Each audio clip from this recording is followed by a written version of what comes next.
People first organizations will win in the future of work. Your only real asset is your people. We all want purpose-driven work. HR-led organization is the I'm future. sorry, but leaders don't lead empty desks and empty shop floors. Welcome to the People Strategy Leaders Show. I'm your host, Sri Chellappa, founder and president of Engagedly, and a serial entrepreneur in technology, films, and music. This is where we talk to people leaders, business strategists, and organizational savants about leading in the time of change. What is working, what is not working, and more importantly, what we should be thinking about. Stick around to the end of the show. We will reveal how you can be our next guest. And now, let's engage. Hello, this is Sri Chellappa with People Strategy Leaders Podcast, and today I'm joined with Neha Naik. As a wife, mother of two, and serial entrepreneur, Neha Naik knows firsthand the journey of building an empire while raising a young family during a pandemic. She's built 3 successful businesses, 2 of them at 7 figures now, a successful recruitment agency, a sleep consultant company, and a data analytics company. Neha loves guiding and supporting business owners who are looking to scale and grow their businesses while helping them align their passions with their career aspiration. She's also an official member of the Forbes Business Council, an invitation-only organization for successful small and mid-sized business owners. Well, thank you, Neha. It's a pleasure to have you on the show. Really appreciate you making time for this. Thank you for having me, and super excited to be here today. And thank you to all the listeners who are tuning in. Excellent. Well, I think the topic of AI has been a big one. So we were talking about how AI is, potentially transforming a lot of the workplace behaviors and employment, recruitment, things of this nature. So that's probably that's the topic we will focus on today. AI has been around for a while. Obviously, it really took a big leap about a year ago when ChatGPT became like this new thing, and now everybody could actually use AI, and this was no longer this secret thing that only engineers and people in big organizations had access to. But more importantly, AI is really impacting workplaces on a daily basis now, right? People are using AI in a lot of HR-related functions like recruitment, talent identification, for learning and development and growth. And here at Engagedly, we've been using AI in our product as well, to help managers be better managers, and then for people leaders to identify their next generation of talent and help them grow and develop. But coming back to recruitment, since that's been one of your areas of expertise, how is AI really impacting in the recruitment space when you are looking for new talent, and is that a good thing or a bad thing? I want to hear your thoughts there. I mean, yes, I think one of the things I want to acknowledge right off the bat is AI is here and it's here to stay, right? And so I think it's about, I know a lot of people who are afraid that it's going to take over jobs, and I think rightfully so. I think there's unfortunately going to be some replacement. But that being said, I think it gives us a chance to upskill and up-level ourselves as well. And so as it relates to the field of recruiting specifically, yes, there's AI now with like metrics, with, candidate funnels, like how quickly is it taking to, find somebody. You also have AI sourcing platforms where you tell it, like, I'm looking for an engineer with this many years of experience. And the AI goes and finds 15, 20, 30 people that kind of match what you're looking for. But I don't ever think that we're going to lose the human out of the human resources, right? So I think even when AI is doing what it's doing, I think AI is going to take up a lot of the grunt work, a lot of the work where, we were on our computers sending emails and doing all the things on the back end. So AI, I think, is here to become our business partner of sorts, like our associate, and really help us upskill, but also then use our time better to talk to people as opposed to doing some of the emailing and the sourcing and all that, right? So it's just a matter of what your objective is. And I think even that can be so subjective, right? Some people are really scared about AI. Some people love AI. Some people are somewhere in the middle. Like, they don't know yet. They need time to figure it out. But for me personally, for my business and what I'm doing for my clients, I've really learned to look at AI as kind of my ally as opposed to a foe, right? And so the minute you kind of change that mindset, then you say, okay, what can AI help with right now that I want to do, but I don't have the time to do? right? What can Yeah. we automate? And so that really increases like the output of the team as a whole. And so I think that's what I'll say about, AI specifically in the recruitment world. Well, so you are actively in the recruitment world. You probably, in your role, help companies recruit their next best, leadership and people who will join the organization. Can you Mhm. talk a little bit about what are the 2 or 3 big use cases that you have found AI to be particularly useful for? Yep. So I would say the very first use case that comes to mind immediately is candidate experience, right? So, I mean, a lot of us have applied to jobs and have been ghosted essentially because the HR team just didn't have the manpower to sift through everybody that didn't qualify. So there's that limbo where you're like, am I a good fit? Am I not a good fit? Like they told me I was, but I haven't heard back. So AI has done a really good job of like picking up scheduling and also rejecting people on time because I think that's part of the interview process. Like nobody wants to be like, I don't know what's going on. Like nobody wants to be stuck in that limbo. So AI has done a really good job of like picking the slack up as it relates to scheduling. And also if that person is not a good fit, sending emails so that people know right away instead of waiting for months and months and months, right? And there was like a funny story where someone was telling me like, I applied to a job 3 months ago, and as soon as I got my new job, they rejected me from the job that I applied to 3 months ago. And it was like at that point, it wasn't even relevant. So I would say the first thing is improving candidate experience, right? The second thing is data. I think a lot of times when you hire, there is so much data collected. So even if you think of how many people are sourced, how many people we talk to, how many people are converted into hiring manager interviews, all the way to offer, kind of that funnel, right? So AI is really good at optimizing that funnel and learning from that funnel. So it can say something like, based on this person's background, they will likely get to this stage, but they're not going to make it to the offer. And here's why, right? So ultimately, it's saving everybody time and also energy, right? And then also also saving time for the candidate as well. Yeah. So again, I yeah, go want to ahead. stop you there right now. So, how would an AI know when a candidate is not going to make past the first stage or the second stage?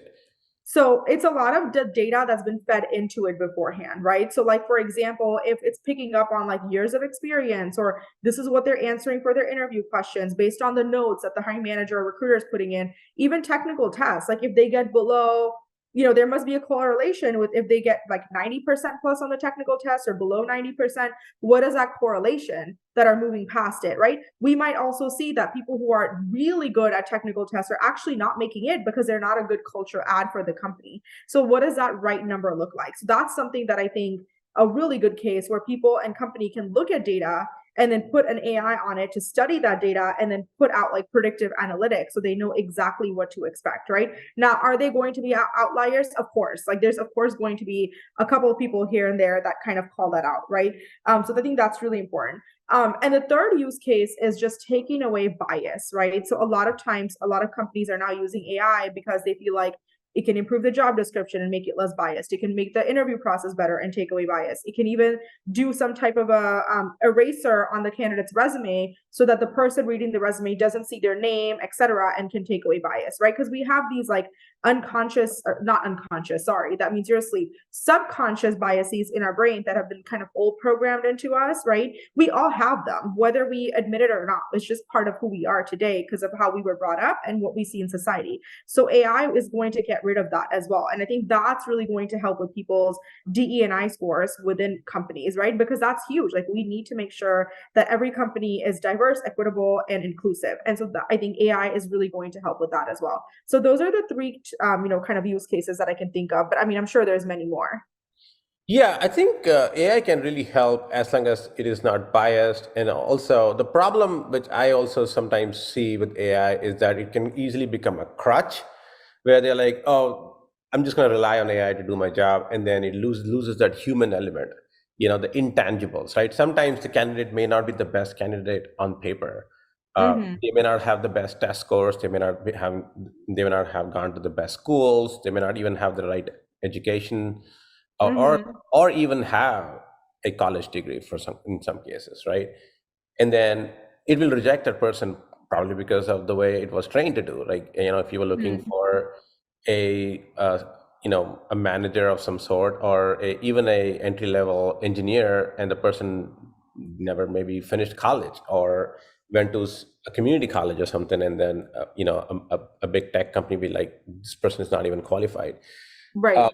So obviously those things have to be figured out, but it can clearly bias against people, especially when we're seeing that college is maybe not as relevant as it used to be in many jobs, because it's transforming to a skills based organizations more and more, because whatever you knew 2 years ago is no longer as relevant as it will be in maybe in 2 more years.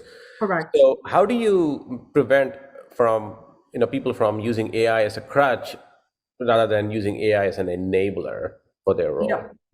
So I think this is, when I was saying that the human doesn't go away from human resources, right? So this is something that the leadership team at company has to sit down and say, how much are we trusting AI? Is there like a Q&A being done?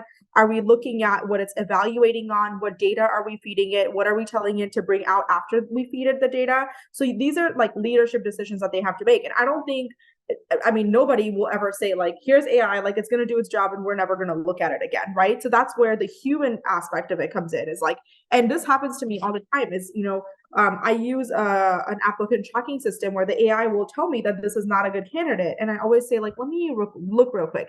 And I will say like 8 out of 10 times the AI is right. The other 2 times I'm like, no, they're actually a pretty good fit, where you just didn't look at what they did before 5 years, whatever that looks like. So it's, again, going back, as an actual person in human resources, evaluating what data you're feeding the AI, what you're training it to do, and then again, doing Q&A checks. Like you can't just leave it alone for years and years and years, but it will ultimately help you speed up and become more efficient in what you do, right? So again, as long as people sit down and have these discussions, then we're good, because I don't think like any relationship is perfect, right? And so even if it's AI, like, I was writing an email and I didn't know what to say. So I asked ChatGPT and I was like, how would I say this? And what he said to me just sounded so weird. I was like, no, I can't say that. That makes no sense. So I had to go back and say, okay, I'm going to just take what he said, but completely change it in my own words, right? Because it was using words that I was like, people don't know like what that word means. A lot of people like, let me just make it more simpler, because I want to talk to people who are everyday people. Like you don't want to look like you're smarter than other people, right? So again, really kind of having those conversations early on and evaluating, and leadership being involved in these discussions, I think it's going to be paramount. Yeah, I've noticed that with AI too. It will write it in a form like there's no reasonable normal person who will write like this. Write that It sounds or so read that. flowery. Yeah. It's so flowery. It's got all these different adjectives being used. And I'm like, I would never use these words. It doesn't sound human. And it's true, it's not human. That's probably why It's it not doesn't human. sound human. Yeah. So one big topic I want to quickly pivot to here with AI is the bias and especially diversity bias that we are talking about here in recruitment. Humans are inherently biased. So when I hear the argument that AI is going to lead to bias in recruitment, I actually have a chuckle, because I think it's humans are worse. It's almost like AI driven cars, if you will, self-driving cars. I think self-driving cars might cause accident, but it'll be a lot less than human caused accidents in the grand scheme of things. Right. Obviously, there's if you can always pick an anecdote. In this case, AI did do bias, right? Or in this case, AI caused an accident. If you were talking about AI failed and caused an accident, true, out of those cases. But if you take across the entire population set, you'll probably see less bias. Obviously, it depends on the trained data set. Like I said, you could have a bias where the AI continuously rejects people who may not have the right education or the right degree or the right school, because it may have seen in the past that you only hired from the top tier schools with engineering degrees or whatever the role is. You hired it based on that, and it's going to use that as a training data to say, okay, well, I'm going to reject everybody who went to community college. So what is the role of AI in actually reducing bias? And in your experience, does it actually reduce bias? Yep. So I think the role of AI in reducing bias is, I think it starts at like the foundational level. So even looking at like job descriptions, looking at your company branding, your mission, your vision, your values, right? Because again, we are inherently biased. So when I write a sentence, to me, I'm like, that's a sentence. But someone else could look at this and be like, that's a very like that reads more for women or that reads more for men, right? Whether I believe it or not, right? Somebody else could feel that way. So I think it really just goes back to the basics and like using AI to even look at, I mean, there's tools out there now where you upload the job description that you have, and then AI will say, I wouldn't say this sentence, I would rewrite it this way, and here's why. And it tells you reasoning about why is going to stir a bias in some people reading it versus others. So I think that's like the first thing. I think the goal is for AI to come in at the foundational level, even before you start hiring, is looking at one, your job description, two, like kind of how your website is reading, and just making sure that it's on the right track. So you are attracting high quality, high caliber candidates, right? The second thing about AI is, I mean, I hate to admit this, but a lot of my clients are like, we want people, we don't want old people, we don't want too young, we want people that are from a specific community, right? And I'm like, we can in HR, we can't do that. Like, I can't just say I'm not going to hire old people. Like it's not okay to say that. Like, it literally can get us into legal trouble, and also it's not the right thing to do. So a lot of times what AI will do is they'll look, when I submit resumes to clients, we'll do like a blind submit where they basically take away the name, etc. And then sometimes it'll even take a resume and combine it into one or two paragraphs. So it'll say like, Joe Schmo has over 10 years of experience doing blah, blah, blah. But it doesn't show on there when they went to college. It'll just say they have a bachelor's degree in manufacturing. They did this in, their master's degree. So like that, I think, takes away the bias. Because I think a lot of times people are like, oh, he went to school in the 70s. Oh my gosh, he must be really old, right? So like, no, that's not a good fit because now they're too senior. And likewise with younger people, right? Because I think nowadays what's happening is people are doing more with less time because we have all these tools available, right? So someone who's coming out of college is going to have that experience, is going to have that hunger, right? That people probably didn't have a little bit ago because they're exposed to so much more. And so again, AI is able to kind of use that in a blind way and I have seen myself where when we have used this service, we've had a 60% higher rate to interview than when we didn't, because people were literally using their subconscious bias to just reject people based on age, based on gender, based on race, etc. Right? And so once we kind of incorporated that, that's gone away. And so then when we present them the candidate, and they can't say anything now because they're the ones that were like, this person looks great. So now nobody can come back and say they're too old, they're too young, they're too whatever. You know what I mean? Mm-hmm. So I think that's another thing. So I feel like, especially as it relates to DE&I, that's where AI comes in, I think. And if you talk about like futuristically, and I'm sure some companies are doing that, but also looking at pay and pay equality and pay equity, right? I think also having your AI research other companies who are high, what they're paying their men, their women, etc., and then coming up with a model that kind of goes along with gender equity, pay equity with different genders. I think it's going to be huge too, right? So I know that's another huge initiative in HR that's going to continue to rise. But like using AI to put in syndicated models of data from different companies within your industry so that that you are in par or on par with what you need to be doing in terms of pay.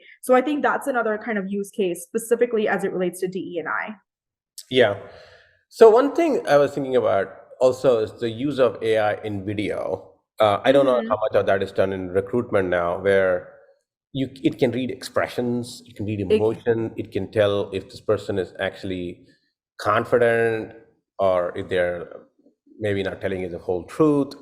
Things of nature. How much of that is used in the recruitment, or if any? Yeah, I mean, there's definitely people that send over video resumes and video like summaries of themselves. I personally haven't seen a company use that tool right now because video resumes are still newer, right? Like, I think a lot of us are still used to the LinkedIns and the regular resumes and the regular cover letters. But eventually, like I always recommend for my candidates is send video resumes because people get to know you before they know you. Like if you send me a video, I know, how you talk, I know what you're saying, but sometimes that can also, induce bias. Because if someone's a slow talker or if someone is struggling to turn the camera on, then it's like, oh, like you just kind of shot yourself in the foot, right?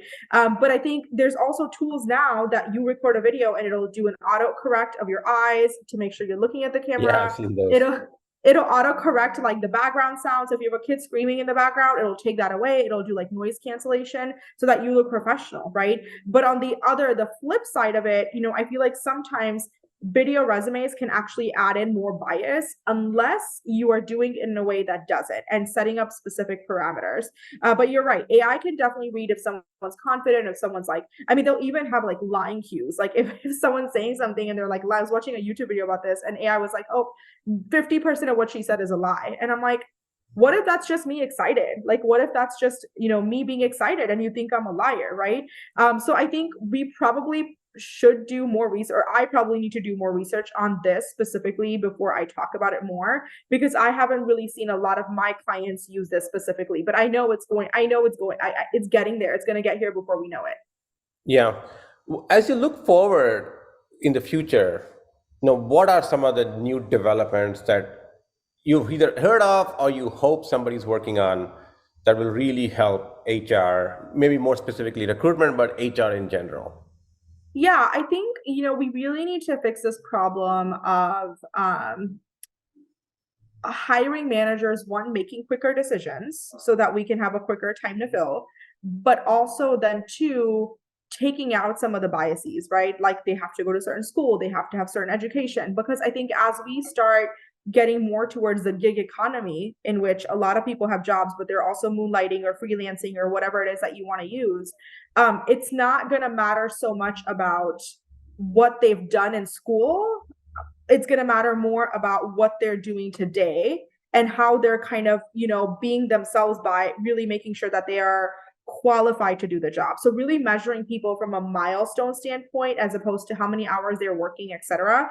I think that's something that we all as companies need to take a look at and accept the fact that there are going to be people that have more than one job because this country allows for it. So as long as it's not cutting into their deliverables at the company, how can you kind of allow that? And so looking at how AI can help with tools for time management for people that are doing that, and also time management for companies who are hiring people that are, kind of working multiple jobs. So I think that's something that I'm really interested to see, because I talk to clients who are like, I have a full-time job, but I'm also doing this and I need help with this, right? And I see that literally all the time. So it's getting more and more common. And I know some companies don't like it and some companies don't care. So I think it's just depends on which side of the coin you fall on. Yeah. And I think one thing, as engagedly, I always think about, how can our product help recruiters, even though we are not in the recruiting software business at all, is that you can look at the profile of what your successful people in those roles have exhibited, right? So you might think that my best candidates are, engineers with computer science degree from MIT or University of Houston or whatever school, name the school, right?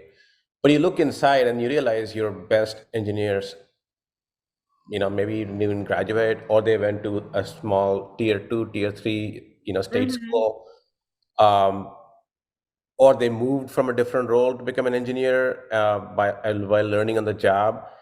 Yep. Really creating that profile based on the traits and the attributes and the skills that they have in that role, when you look at the performance of those people, because I have all the data in Engagely, right? I have the data of the performance of the people, their feedback, their achievement of their goals, and recognition they've had, and the promotions they've had, all of that.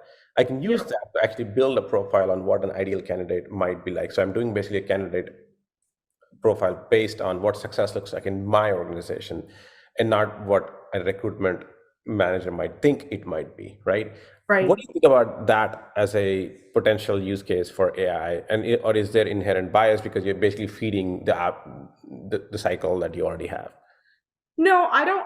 I mean, I think that's first of all, great use case. I don't know that if you're feeding into the cycle, because I think a lot of times when you're when you're trying to improve on things and you use AI, we have to a lot of times think through what the biases are that we're inputting into that before we tell it to go, right? And so I think if it's done the right way with thought, and again, just making sure that this is not something that we're taking with like small data sets, like using larger data sets to really train the AI, then I think this could be a really good use case scenario. And it's something that I'm sure a lot of team members, along with recruiters and businesses, would really approve and really like, because it is essentially making our lives easier too, So I think really goes back to what is the type of data you're feeding it and making sure that the data you're feeding it is not biased data. And that's typically when you'll see, that it actually work out for the better. Great. Well, it has been a pleasure having you on the show talking about AI. I love talking about AI. I'm always looking at different ways it can be deployed. Where can people learn more about you and connect with you if they want to learn more about the work you do in recruitment and your organization? Yeah, so you can find me on my website, which is recruitgyan.com. So recruitgyan.com. And then my email is neha.naik@recruitgyan.com. So feel free to reach out, send me a LinkedIn connection request, and I'm happy to set up networking calls. Excellent. Well, thank you, Neha. It's been a pleasure. Likewise. Thank you for having me. Shri Chellappa here. Thank you so much for listening to the People Strategy Leaders podcast. If you are a successful leader or a people strategist who would like to be on this program, please visit engagedly.com/People Strategy Leaders podcast.